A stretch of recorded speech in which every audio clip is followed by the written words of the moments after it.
বিগত 16-17 বছরের এই ফ্যাসিস্ট রেজিম তাদের সময়ে পাচার করেছে প্রায় 11 লক্ষ কোটি টাকা, যেটা দিয়ে 35-40টা পদ্মা সেতু নিমিষে বানানো যেত। যেই পদ্মা সেতু নিয়ে এত গৌরব, সেখানে প্রায় 30-40% টাকা তারা লুটপাট করেছে। আমরা দেখলাম সেই শেখ হাসিনা গর্বের সাথে নির্লজ্জভাবে বলছে যে তার পিয়নেরই প্রায় 400 কোটি টাকা আছে। অর্থাৎ একজন পিয়ন কতটা লুটপাট করলে সে 400 কোটি টাকার মালিক হতে পারে।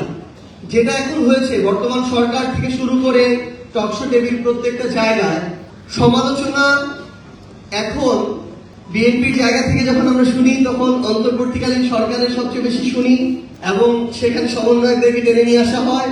আমরা আমাদের জায়গা থেকে বর্তমান সরকারের সমালোচনাগুলো করি, কিন্তু আমরা যেন বিগত 16-17 বছরের যে এত বড় লুটপাটের রাজ্য, যেটার ফলে একটা গণঅভ্যুত্থান হতে হলো, হাজারের অধিক মানুষকে জীবন দিতে হলো, এত মানুষকে রক্ত দিতে হলো, আমরা যেন এই ইতিহাসগুলো যেন আমরা ভুলে না যাই, এই শোষণগুলো যেন আমরা ভুলে না যাই, এগুলো যেন আমাদের আলোচনায় আসে।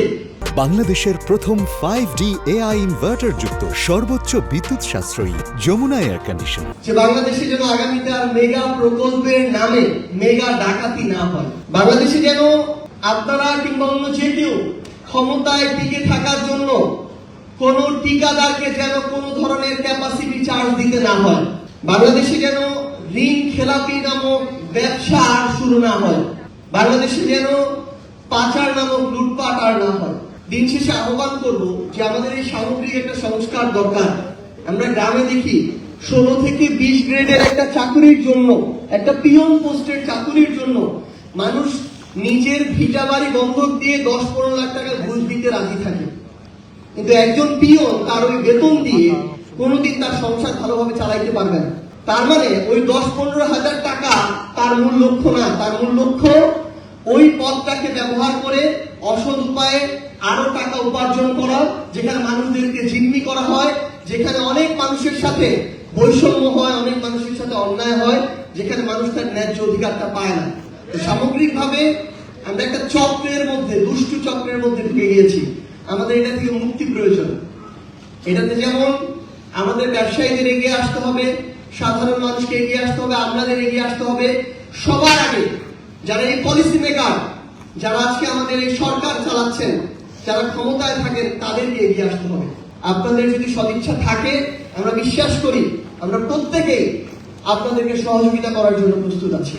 যে এই বিএনপি সরকার কিংবা বর্তমান সরকার, আমরা তাদেরকে চাই তারা তাদের জায়গা থেকে যেন আমাদের কাঙ্ক্ষিত বাংলাদেশ গড়ার নেতৃত্বটা, যার সবচেয়ে ক্রুশিয়াল সময় আগামী 5 বছর, তারা যেহেতু সরকারে আছে, তারা যেন এই নেতৃত্বটা নেয়, নেতৃত্বটা দেয়। তারা যেন এটা মনে রাখে যে তারা যত অপচেষ্টায় করুক না কেন, তাদেরকে যতজন যতভাবে প্রভাবিত করুক না কেন, কিংবা তাদেরই যতভাবে এটাকে ভিন্ন খাতে নেওয়ার ইচ্ছা থাকুক না কেন, তারা চাইলেও এটা আগামীতে করতে পারবে না। আমরা করতে দিব না। এবং আমরা সবাই মিলে যদি আমাদের কণ্ঠটাকে জারি রাখি, আমরা সবাই মিলে যদি আমাদের কাজটুকু করে যাই, আমাদের প্রতিবাদ ওই সংসদ থেকে রাজপথে আমরা যদি জারি রাখতে পারি, বাংলাদেশে আগামীর কোন সরকার বাংলাদেশকে, বাংলাদেশের মানুষকে, আমাদের কাউকে আর বিপথে নিতে পারবে না ইনশাআল্লাহ।